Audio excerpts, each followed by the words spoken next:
Analisi dettagliata della Sire S7 Stratostyle Vintage Tobacco Sunburst. In questo video andremo oltre il suono per esaminare da vicino ogni componente di questa chitarra. La smonteremo e analizzeremo attentamente ogni aspetto da un punto di vista di liutaio. Iniziamo!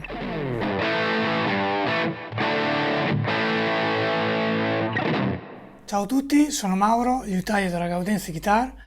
Oggi andremo a fondo nella valutazione della Sire S7 Stratostyle e dopo aver esplorato ogni aspetto della chitarra condividerò con voi le mie considerazioni di quello che mi è piaciuto e di quello che avrei preferito diverso.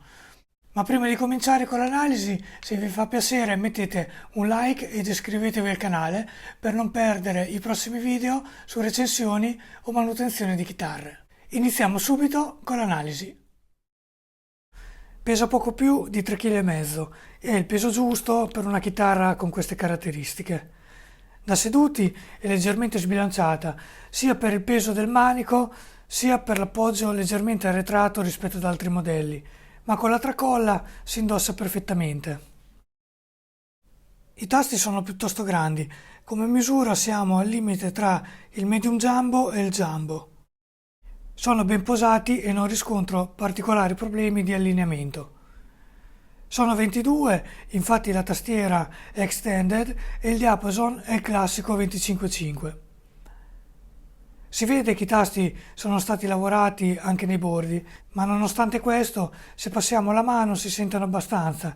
Questa sensazione è accentuata sia dal tasto alto, sia per la particolare sezione del manico che andremo a analizzare in seguito. Ora togliamo le corde e procediamo con lo smontaggio dello strumento.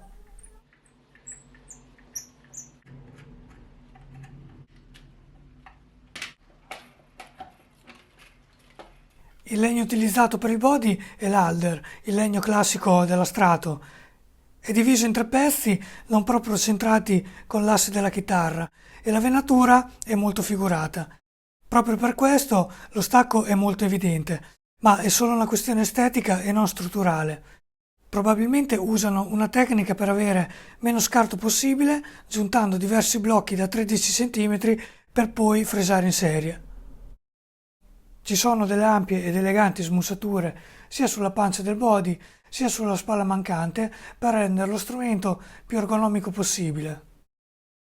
Nell'attacco del manico la smussatura è davvero importante anche se è una zona molto delicata, tuttavia avremo la massima comodità per raggiungere gli ultimi tasti.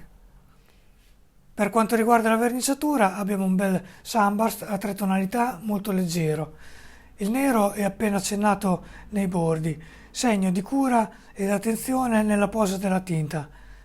È lucida a specchio e a giudicare da quello che si vede nel tacco lo spessore della vernice è veramente piccolo. Ora analizziamo gli accessori. Iniziamo col ponte. È un tremolo cromato esclusivo Sire, montasellette stile vintage ben arrotondate per evitare la rottura della corda e per un contatto piacevole quando appoggiamo la mano. La leva basta inserirla e si può stringere con la vite laterale.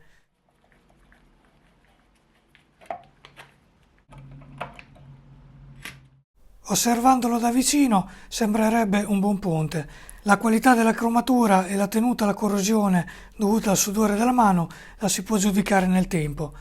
I 2 perni sono piuttosto robusti e pesa circa 290 grammi, né poco né troppo. Ora smontiamo il battipenna e vediamo dentro.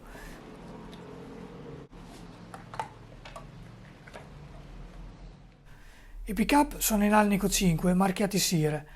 Hanno i poli sfalsati, cioè seguono la raggiatura della tastiera e sono fissati con le molle e non con i banalissimi gommini. Le saldature sono ben fatte, i potenziometri sono made in Corea ed il cablaggio ci dice che un tono è per il single coil al ponte mentre un tono è condiviso tra il centrale e manico. Ha gli scassi per humbucker per eventuali customizzazioni, in più la schermatura è davvero ottima e prosegue anche sul retro. Niente da dire, tutto perfetto. Rimontiamo tutto e passiamo al manico.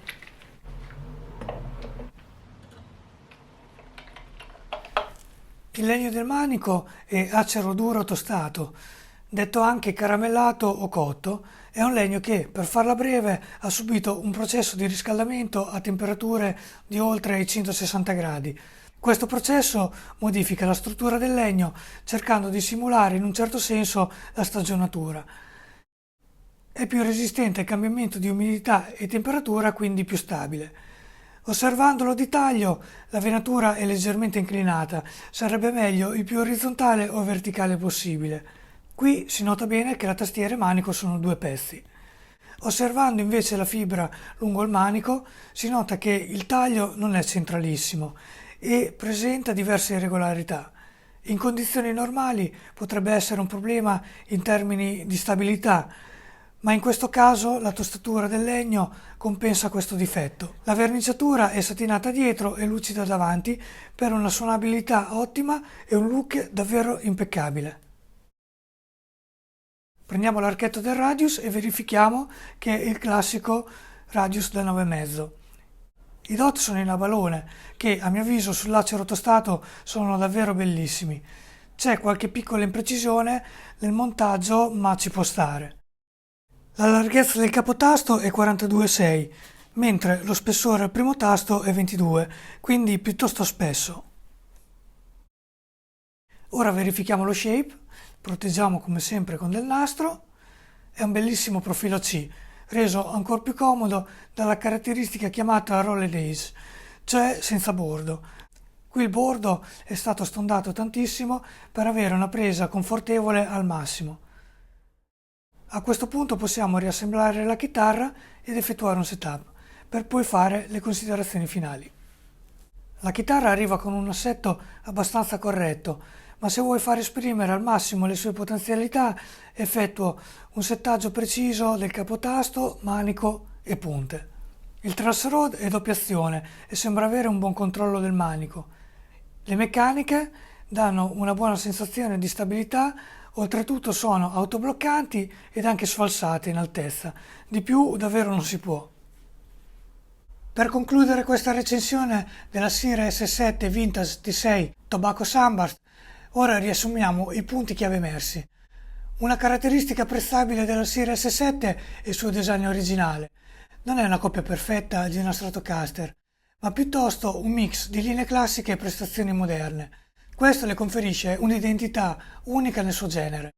La chitarra è ben curata nei dettagli, come la vernice uniforme sottile e lo stacco tra tastiera lucida e retro del manico satinato. Sire è riuscita ad offrire un prodotto con specifiche di alta qualità, come le meccaniche autobloccanti, legno Alder per il corpo e il manico acero roasted. È interessante notare che, nonostante il legno del manico possa non essere al massimo livello di qualità, la tostatura ha il potenziale di compensare le possibili carenze nel taglio della venatura. Questo processo non solo conferisce una maggiore stabilità nel tempo al legno di bassa qualità, ma offre anche un valore aggiunto notevole, il feeling e la scorrevolezza che solo un manico tostato può fornire. Quindi, anche se potremmo avere delle preoccupazioni riguardo alla qualità del legno, il manico tostato può effettivamente contribuire a migliorare la stabilità del manico.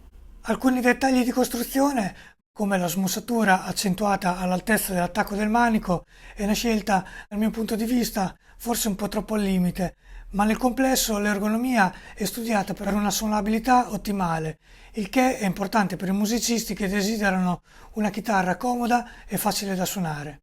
L'elettronica e la schermatura sembrano essere impeccabili, il che è un punto a favore della chitarra in termini di qualità del suono e riduzione dei rumori indesiderati.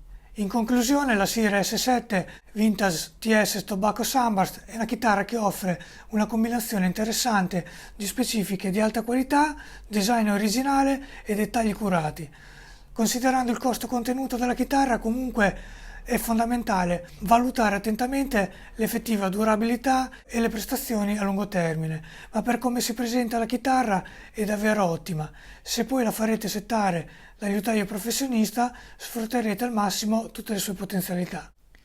Lasciate un commento qui sotto e condividete le vostre esperienze con questa chitarra o con altri modelli Sire. Se avete domande o richieste specifiche riguardo a questa recensione o qualsiasi argomento legato alla chitarra, non esitate a chiedere.